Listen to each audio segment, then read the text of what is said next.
கன்னியாகுமரி மாவட்டம் நாகர்கோவில் அருகே தமிழ்நாட்டின் முன்னாள் முதலமைச்சர் பெருந்தலைவர் காமராஜரின் 124வது பிறந்தநாள் முன்னிட்டு கல்வியே நமது எதிர்காலம், போதையில்லாத தமிழகத்தை உருவாக்குவோம் என கோஷங்களுடன் ஊர்வலமாக வந்து காமராஜர் சிலைக்கு மாலை அணிவித்து மரியாதை செலுத்திய அண்ணாமலை அணியினர். ஜூலை 15ஆம் தேதி தமிழ்நாட்டின் முன்னாள் முதல்வர் பெருந்தலைவர் காமராஜரின் பிறந்தநாள் அனுசரிக்கப்படுகிறது.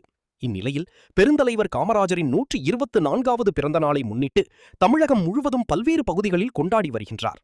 அந்த வகையில் கன்னியாகுமரி மாவட்டம் நாகர்கோவில் கல்வியே நமது எதிர்காலம், போதையில்லாத தமிழகத்தை உருவாக்குவோம் என கோஷங்களுடன் சாலையில் ஊர்வலமாக வந்து வேப்பமுடு சந்திப்பில் உள்ள காமராஜர் திருவுருவ சிலைக்கு தொழிலதிபரும் வி லீடர்ஸ் நிர்வாகியுமான சிவகுமார் தலைமையில் இளைஞர்கள் மாலை அணிவித்து மரியாதை செலுத்திய அண்ணாமலை அணியினர்.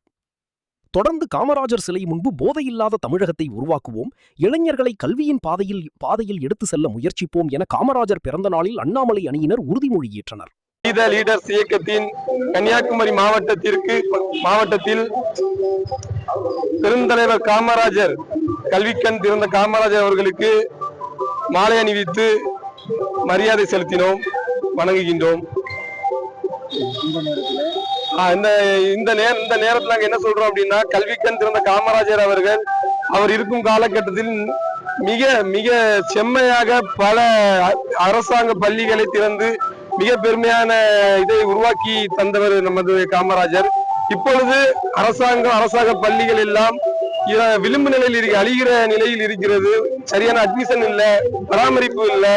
அதனால இந்த பள்ளிகளை எல்லாம் நமது அரசு கவனத்தில் கொண்டு மீண்டும் புத்துணர்ச்சி தந்து அதிக அட்மிஷனை செய்ய வேண்டும், அரசாங்க பள்ளிகளின் மீது கவனம் செலுத்த வேண்டும் என்பதை,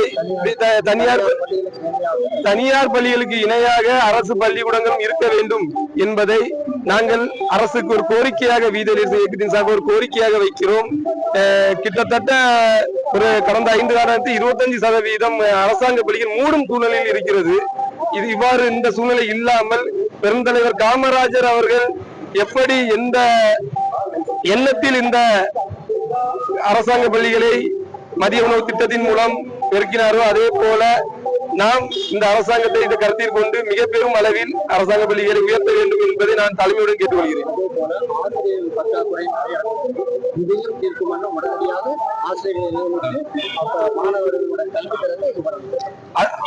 அதே சமயத்தில் அனைத்து அரசு பள்ளிகளிலும் ஆசிரியர்களின் பற்றாக்குறை அதிகமாக இருக்கிறது. இதையும் அரசாங்கம் கவனத்தில் கொண்டு பணி அமர்த்தி அரசாங்க பள்ளி மாணவர்களுக்கு உதவி செய்யுமாறு தலைமையுடன் கேட்டுக்கொள்கிறேன்.